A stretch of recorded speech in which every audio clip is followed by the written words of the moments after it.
All right, let's get into it. You want the whole story, raw and unfiltered, told like someone's actually sitting on their back porch just unloading the wildest 6 months of their life. So let's start at the beginning, with that $150,000 landscaping fine slapped on me right there in my own damn driveway, while I was still holding my morning coffee. I'm Marcus Rise, 20 years of land surveying under my belt, which means I know where lines get drawn and, more importantly, where people love to cross them. I wasn't looking for drama when I left Portland after my wife Patricia died. I just wanted a quiet place to grow some tomatoes and maybe remember what peace felt like. That's how I landed in Willowbrook Estates, where every mailbox is black, every lawn's cut military short, and the HOA president treats a blade of grass out of place like an act of war. And, oh boy, here comes Karen Peton. You could smell her chemical lawn 3 blocks before you saw her white BMW. She was out for blood the moment I started planting vegetables. Never mind, I'd pulled the plat map myself, verified the property lines with GPS, and stayed 3 feet inside my boundary. Violation of Section 4.7b, she shrieked, wielding her clipboard like a sheriff's badge. Now, anyone else might have caved, but I've spent my life in the dirt, reading deeds and catching cheaters. So, I brought my documents. Karen? She just sneered, called my stamped survey fake drawings. Next day, I get a $500 fine. I show up at the HOA meeting with every receipt, every document, and all I get is her cronies nodding along while she filibusters about community integrity. They voted 4-1, against me, of course. That's when I realized this wasn't about tomatoes. It was about power, plain and simple. And she declared war, over bell peppers, of all things. Another violation. $2,500 this time. I'm not kidding. 3 pepper plants turned into continued willful defiance. The next day, she's out there with a telephoto lens, snapping photos of my crime scene like she's on CSI, Suburbia. I tried the direct approach. Asked her why she's stalking my yard. She hits me with legal proceedings and threatens to escalate. The next morning, code enforcement calls. Anonymous complaint. Dave, my buddy from City Days, comes by, shakes his head. Your garden's legal, Marcus. She's reaching. And, look, most people back down. Not me. I spent nights digging through county records, old plats, HOA filings, the whole nine. Turns out, Karen never bothered to read the original CC and RS. Those are the real rules, not whatever she dreamed up at last month's book club. I found a little clause she conveniently left out.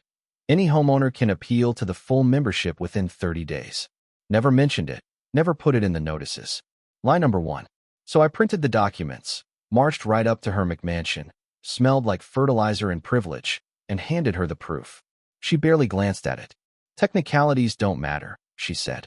Lady, those technicalities are what the law is built on. Then came the real escalation.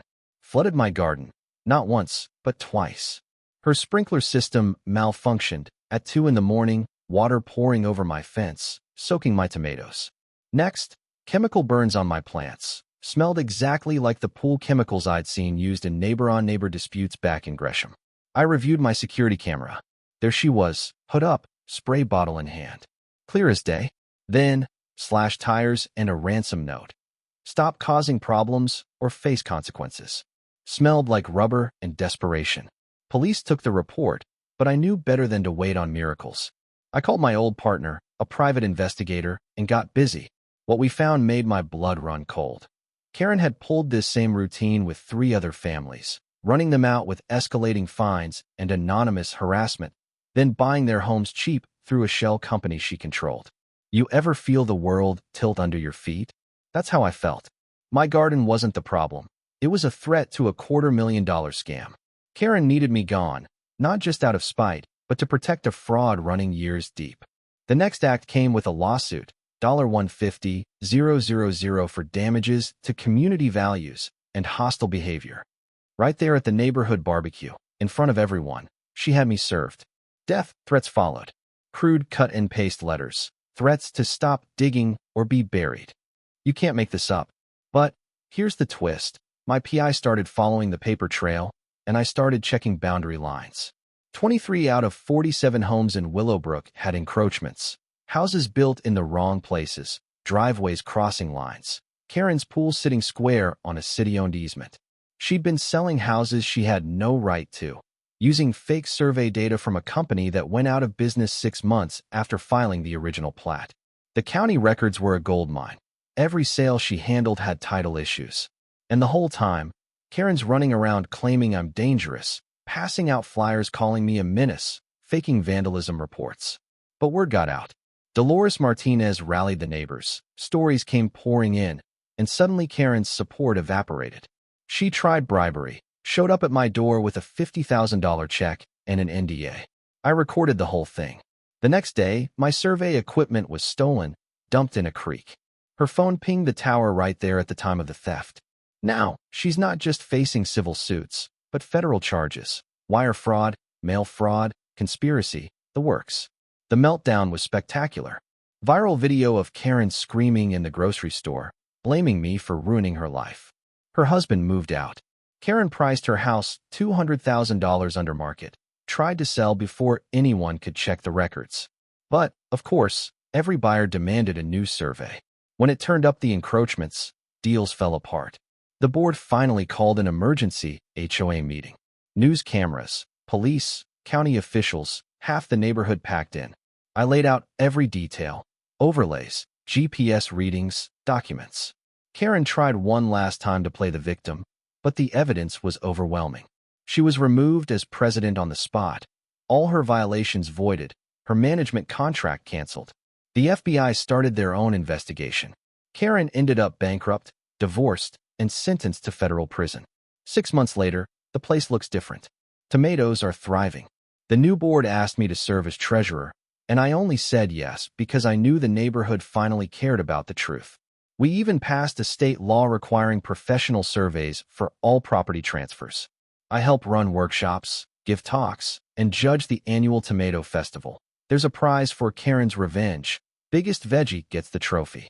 But what matters isn't just the win, it's what comes after. People actually know their neighbors now. Kids visit my garden, ask about plants, learn about boundaries. The ones Karen forced out? They're coming back, slowly. The old wounds are healing. Sometimes I sit out back with Sophia, the lawyer who handled the case, and we laugh about how it all started with a single tomato. You know, Karen thought she could bully her way to a bigger bank account. And maybe she could have, if she'd picked on someone who didn't know the difference between a legal line and a made-up rule. But here's what I've learned. Bullies don't last when the truth comes out, and someone finally draws a line they can't cross. So, tell me, what's your HOA nightmare? Ever run up against a Karen of your own? Drop your story in the comments. You never know, your battle might be next on the list. And hey, hit that like, subscribe for more, because this war's just getting started. You know what I mean?